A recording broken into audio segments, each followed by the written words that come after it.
So many people and businesses, Confederate Motors was left homeless after Katrina destroyed its New Orleans headquarters, but it found a new home here in Birmingham, and all these years later, its founder and CEO thinks it was meant to be.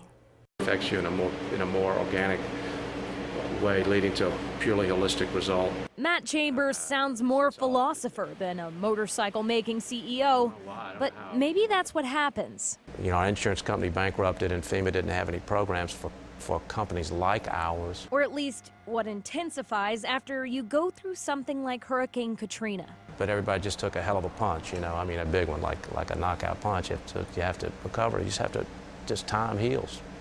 Time, like the 6.5 weeks before Chambers was able to even reach his New Orleans-based business after the storms.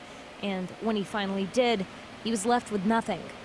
It was just horrible. I mean, what can you say? So Chambers took a risk. He relocated his business to Birmingham, strictly based off his admiration for the Barber Motorsports Museum. All these years later, Chambers is planning to expand.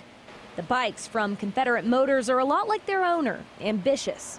They're rebellious and, maybe most of all, brave. It's almost like getting on the most powerful horse in history and just holding on to it. And if you can just ride it around, just around the block, then you're like, when you get off of it, like, yeah, man, you know, okay, I'm good. I can make it through a couple more weeks. And, you know, they're pretty good for that. I mean, I'd say about as good as it gets.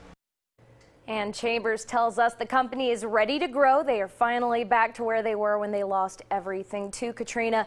Eventually, Chambers wants the small company to manufacture as many as 6 bikes each week.